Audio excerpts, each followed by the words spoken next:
Hello and welcome to Mahamaya selection. और आप हमारे साथ जुड़ चुके हैं यूपी पुलिस एसआई की स्पेशल क्लास में। और आज हम सॉल्व कर रहे हैं प्रीवियस ईयर पेपर और रीजनिंग का, और सेट है हमारा 4। रीजनिंग का पेपर है, सेट 4 है। चलिए देखते हैं कि आज के पेपर में हमारे पास क्या क्या प्रश्न है रीजनिंग से। आज के सेशन में जो हमारा पहला प्रश्न है वो ये है कि एक लड़की की ओर इशारा करते हुए मनोज ने कहा कि उसके दादा की पत्नी मेरी पत्नी की सास है। यदि मनोज के कोई भाई बहन नहीं है तो मनोज का उस लड़की से क्या रिश्ता है। एक लड़की की ओर इशारा करते हुए मनोज ने कहा कि उसके दादा की पत्नी मेरी पत्नी की सास है। मतलब उस बच्ची की, उस लड़की के दादा की पत्नी, ये हमारे पास क्या है, लड़की है, और लड़की के दादा, दादा की पत्नी। अब दादा की पत्नी दादा की पत्नी क्या होगी, ये हमारी दादी होगी इस लड़की की। आगे क्या है कि पत्नी मेरी पत्नी की सास है। ये जो है उस व्यक्ति की पत्नी की सास है, तो ये रही उसकी पत्नी और ये रहा वो व्यक्ति, ये रहा वो व्यक्ति। तो ये क्या है, इसकी सास है। तो अब ये सास होगी तो ये लड़की क्या होगी, इस व्यक्ति की बेटी होगी, यानी कि ये जो व्यक्ति है वो उसका पिता होगा, यानी कि ऑप्शन सी हमारा सही उत्तर होगा। चलिए आगे बढ़ते हैं अगले प्रश्न पे। अगला प्रश्न हमारे पास है कि गोयल पूर्व की ओर चलना शुरू करता है, थोड़ी देर बाद वह अपनी बाईं ओर मुड़ जाता है। गोयल कहाँ चलना शुरू करता है, वो पूर्व की तरफ चलना शुरू करता है। थोड़ी देर बाद वह अपनी बाईं मुड़ जाता है, यानी कि वो इस तरफ मुड़ जा रहा है। फिर कुछ दूर चलने के बाद वह अपनी बाईं ओर मुड़ जाता है, फिर से वो बाईं ओर मुड़ जा रहा है। तो अब उसका मुंह किस दिशा में, तो ये कौन सी दिशा होगी, ये हमारी कौन सी दिशा होगी, ये हमारी पश्चिम दिशा होगी। तो हमारा ऑप्शन ए जो होगा वो सही उत्तर होगा। चलिए आगे बढ़ते हैं अगले प्रश्न पे। अगला प्रश्न जो हमारे पास है ये भी ब्लड रिलेशन यानी कि संबंध का है। प्रश्न है हमारे पास, एन पी की माँ है जो ओ की पत्नी है। एन पी की माँ है जो ओ की पत्नी है। चलिए देख लेते हैं। एन है, ये क्या है, ये पी की माँ है।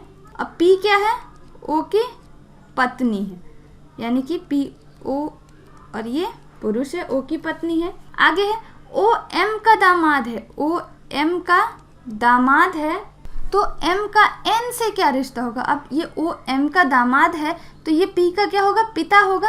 अब पिता होगा तो एन और एम क्या होंगे, पति पत्नी होंगे। तो एम का एन से क्या रिश्ता है, एम क्या हो जाएगा, एम हमारा पति हो जाएगा, यानी कि ऑप्शन ए क्या होगा, ऑप्शन ए सही उत्तर होगा। चलिए आगे बढ़ते हैं अगले प्रश्न पे। अगला प्रश्न हमारे पास है कि एक खास कूट भाषा में स्टेट को 65 लिखा जाता है, उस कूट भाषा में चाइल्ड को कैसे लिखा जाएगा। चलिए देखते हैं क्या है यहाँ पे। STATE हमारे पास स्टेट है और ये कितना है, 65। अल्फाबेटिकल वैल्यू देख लेते हैं कि हमारे अक्षरों की पोजीशन है, उनकी संख्या है वो क्या है। S क्या है, 19। T हमारा क्या है, 20। A 1, T फिर से 20 और E 5। इन सब को जोड़ते हैं तो हमारे पास क्या 65 आता है। तो ये तो बिल्कुल सही बात है, यानी कि यही लॉजिक हमें लग रहा है। यहाँ क्या होना चाहिए, CHILD चाइल्ड। C की प्लेस वैल्यू 3, H की प्लेस वैल्यू 8, I की प्लेस वैल्यू 9, L की प्लेस वैल्यू 12 और D की प्लेस वैल्यू 4। इन सब को जोड़ते हैं तो हमारे पास क्या आता है, 36, यानी कि 36 सही उत्तर हो जाएगा हमारा ऑप्शन सी। चलिए आगे बढ़ते हैं अगले प्रश्न पे। अगला प्रश्न हमारे पास है, ये क्या है कि नीचे दिए गए प्रश्न दो कथनों 1 और 2 से मिलकर बना है। आपको यह बताना है कि क्या कथनों में दी गई जानकारी प्रश्न का उत्तर देने के लिए पर्याप्त है। दोनों कथनों को पढ़ें और सही उत्तर का चयन करें। चलिए प्रश्न क्या है कि वरुण जो कि अपनी पत्नी वर्षा से बड़ा है की वर्तमान आयु क्या है। वरुण जो अपनी पत्नी वर्षा से बड़ा है उसकी वर्तमान आयु हमें बतानी है। कथन हमारे पास एक है कि वर्षा की वर्तमान आयु उसके बच्चे गोकुल की वर्तमान आयु से 3 गुना है, और दूसरा कथन है वर्षा के पति की आयु वर्षा की वर्तमान आयु और गोकुल के वर्तमान आयु के बीच के अंतर की 2 गुनी। तो मान लेते हैं कि ये जो बच्चा है गोकुल, उसकी उम्र है x साल, तो वर्षा की उम्र क्या होगी 3x, वर्षा की उम्र 3x होगी। तो उसके पति की उम्र मान लेते हैं कि y है, यानी कि वरुण की उम्र मान लेते हैं y है। तो y की उम्र क्या होगी, यानी कि पति की उम्र क्या होगी, ये वर्षा की उम्र और उसके बच्चे की उम्र के 2 गुनी से अधिक होगी, यानी कि ये हमारे पास कितना होगा 2x होगा। तो y हमारे पास 2x आ गया और वर्षा की उम्र क्या आ गई 3x। लेकिन हम यहाँ ये नहीं बता सकते कि उनकी उम्र कितनी है, यानी कि एग्जैक्ट उनकी उम्र संख्या में कितनी है ये हम यहाँ नहीं बता सकते। अनुपात ज़रूर बता सकते हैं कि वर्षा की उम्र क्या है, वो 3x है और उसके हस्बैंड की उम्र 2x है, लेकिन एक्चुअल संख्या में हम इसे नहीं बता सकते इनमें से किसी भी कथन को यूज़ करके। चलिए ऑप्शंस को देख लेते हैं। ऑप्शंस क्या क्या? ऑप्शन हमारे पास है कि कथन 1 में दी गई जानकारी अकेले प्रश्न का उत्तर देने के लिए पर्याप्त है, कथन 2 में दी गई जानकारी अकेले प्रश्न का उत्तर देने के लिए पर्याप्त है। ऑप्शन सी है कथन 1 और कथन 2 दोनों में दी गई जानकारियां मिलकर प्रश्न का उत्तर देने के लिए पर्याप्त नहीं है, यानी कि हमारा जो ऑप्शन सी होगा वो सही उत्तर हो जाएगा। दोनों कथनों को भी यूज करने के बाद उत्तर हमारे पास नहीं आ रहा है, यानी कि ऑप्शन सी हमारा सही उत्तर हो जाएगा। चलिए अब आगे बढ़ते हैं अगले प्रश्न पे। अगला प्रश्न हमारे पास है कि यदि क्षैतिज रेखा पर एक आईना रखा जाए तो कौन सी आकृति बनेगी? मिरर इमेज हमें यहाँ बताना है। चलिए देखते हैं चित्र क्या। चित्र हमारे पास यानी कि जो भी यहाँ पे चित्र होगा वो यहाँ पे हमारे पास ये गोल सा आएगा। उसके बाद यहाँ हमारे पास एक वर्ग आना चाहिए और फिर यहाँ पे एक गोल। चलिए देखते हैं कि ऐसा हमारे पास किस प्रश्न आकृति में है। ये जो है ये हमारे पास ऑप्शन ए में है, यानी कि ऑप्शन ए हमारा सही उत्तर होगा, ऑप्शन ए। चलिए अब आगे बढ़ते हैं अगले प्रश्न की तरफ। अगला प्रश्न हमारे पास क्या है? अगला प्रश्न भी हमारे पास कथन वाला ही है, यानी कि हमें प्रश्न प्राप्त है और उसके लिए 2 कथन है और हमें बताना है कि हमारा जो उत्तर है वो कौन से कथन को यूज करके आ सकता है। प्रश्न है विनय, कार्थी और महेश की आयु का योगफल क्या है? विनय, कार्थी और महेश की आयु का योगफल हमें बताना है। कथन जो हमारे पास दिए गए हैं वो है महेश और विनय की आयु का अनुपात 5:2 है। महेश और विनय की आयु का अनुपात 5:2 है। विनय और कार्थी की आयु का अनुपात 6:5 है। विनय और कार्थी की आयु का अनुपात 6 और 5 है और कार्थी की उम्र क्या है? 25 साल है। 25 साल है। चलिए इसको सॉल्व करते हैं। तो ये हमारे पास कंबाइंड रेशियो क्या आएगा? एम, वी और के तीनों की उम्र का अनुपात हमारे पास क्या आएगा? ये आएगा 5, 6 और 15। 5:6:15। और अब हमारे पास 15 किसके बराबर है? 15 हमारे पास 125 के बराबर है। तो 6 की वैल्यू क्या होगी? 6 की वैल्यू हमारे पास 30 होगी और 5 की वैल्यू हमारे पास 25 होगी। तो अब इन तीनों को जोड़ देंगे तो हमारे पास महेश, विनय और कार्थी की उम्र निकल के आ जाएगी, यानी कि ये क्या होगा? ये तीनों की उम्र का योग 180 होगा, यानी कि हमारे पास ये संख्या निकल के आ रही है। चलिए ऑप्शंस देख लेते हैं। ऑप्शन 1 हमारे पास है कि कथन 1 में दी गई जानकारी अकेले प्रश्न का उत्तर देने के लिए पर्याप्त है।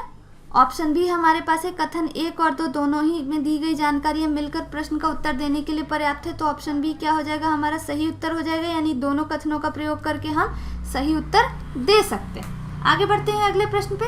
अगला प्रश्न जो हमारे पास है वो है कि उस विकल्प का चयन करें जो दिए गए विकल्पों में सबसे अलग है, यानी कि ऑड वन आउट का प्रश्न है।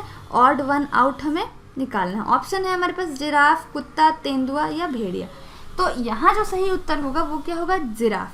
क्यों? क्योंकि कुत्ता, तेंदुआ और भेड़िया ये तीनों एक ही फैमिली, एक ही परिवार से आते हैं और तीनों ही क्या है? तीनों मांसभक्षी है, यानी मांसाहारी है। जिराफ क्या है? अलग परिवार से आता है और वो शाकाहारी है, इसलिए वो हमारा अलग होगा। चलिए आगे बढ़ते हैं अगले प्रश्न की तरफ। अगला प्रश्न हमारे पास है कि निम्नलिखित कथन पढ़े और उत्तर दे कि निम्नलिखित तर्कों में से कौन सा मजबूत है। कथन क्या है? क्या आईएएस अधिकारी के वेतन में 100% की वृद्धि की जानी चाहिए? और इसके लिए 2 कथन हमें दिए गए हैं। पहला कथन है हाँ, इससे नौकरी के लिए अधिक उम्मीदवार आकर्षित होंगे, और दूसरा है नहीं, उनका मौजूदा वेतन और भत्ता उनके लिए पर्याप्त। तो यहाँ पे हम एक बार पूछ रहे हैं कि क्या अधिकारियों की वेतन बढ़ा देनी चाहिए 100%? तो इसका जवाब हम कभी नेगेटिव में नहीं देना चाहिए। तो हमारे पास तर्क 1 क्या होना चाहिए? नौकरी में वेतन बढ़ाने से क्या होगा कि अधिक उम्मीदवार आकर्षित होंगे। ये तर्क क्या है? ये तर्क हमारा मजबूत है, यानी कि हमारा सही उत्तर क्या हो जाएगा? हमारा सही उत्तर हो जाएगा कि केवल तर्क 1 मजबूत है, तर्क 2 में नेगेटिव बात कही गई है जो कि मजबूत नहीं है। चलिए आगे बढ़ते हैं अगले प्रश्न की तरफ। अगला प्रश्न जो हमारे पास है ये सिलॉग्स का है। प्रश्न में कथन दिए गए हैं, हमारे पास क्या है, हमारे पास 3 कथन हमें दिए गए हैं। चलिए पढ़ लेते हैं। पहला कथन है कुछ गुलाब खुशबू है, कुछ गुलाब क्या है, खुशबू है। दूसरा कथन है सभी खुशबू मिठाई है, सभी खुशबू मिठाई। आगे कोई भी मिठाई ठंडी नहीं है, कोई भी मिठाई हमारे पास क्या है, ये ठंडी नहीं है।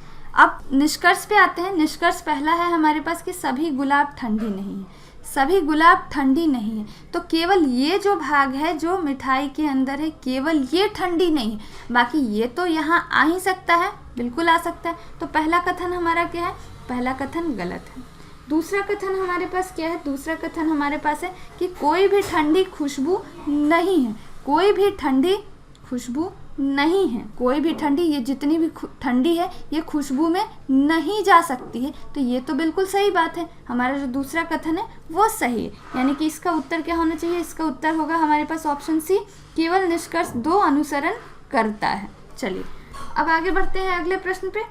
अगला प्रश्न जो हमारे पास है वो है कि निम्नलिखित में से कौन सा जो है वो श्रृंखला से मेल नहीं खाता है, BDF, IKM, PRT और VXZ। चलिए इसको सॉल्व करते हैं। क्या है हमारे पास, BDF, IKM, PRT और VXZ। B से I का डिफरेंस हम देखें तो ये कितना है, 7। I से P का डिफरेंस देखें तो 7। अब अगर P से हम V का डिफरेंस देखें तो ये कितना है, ये 6 का डिफरेंस है, जो कि 7 होना चाहिए था। 7 होता तो यहाँ पे क्या होता है, W होता है, इसलिए ऑड हमारा क्या है, VXZ हमारा ऑड है, यानी कि ऑप्शन बी हमारा सही उत्तर होगा। चलिए आगे बढ़ते हैं अगले प्रश्न पे। अगला प्रश्न जो हमारे पास है वो ये है कि यदि एट द रेट के मायने हमारे पास डिवाइड हो, डॉलर के मायने हमारे पास मल्टीप्लाई हो, एंड के मायने हमारे पास बराबर हो, तो निम्नलिखित में से कौन सा व्यंजक सही है। तो अगर इसको हम देखें, ये वैल्यूज को पुट करें तो हमारा जो ऑप्शन डी होगा वो बिल्कुल सही होगा। 6 की जगह यहाँ पे एट द रेट की जगह डिवाइड होगा, डॉलर की जगह हमारे पास गुना होगा और एंड की जगह बराबर होगा। तो ये 6 divided by 2 into 3 is equal to 9। ये हमारे पास क्या आएगा, 3 इंटू 3 इज इक्वल टू 9, यानी कि ये हमारा ऑप्शन डी जो है ये हमारा सही उत्तर हो जाएगा। तो ये थे आज के सेशन में रीजनिंग के क्वेश्चंस। अगर आपको ये वीडियो अच्छी लगी हो तो इसे लाइक करें और अपने फ्रेंड्स के साथ शेयर ज़रूर करें। ऐसे ही वीडियोस देखते रहने के लिए महामाया सिलेक्शन को सब्सक्राइब करना ना भूलें। Thank you for watching.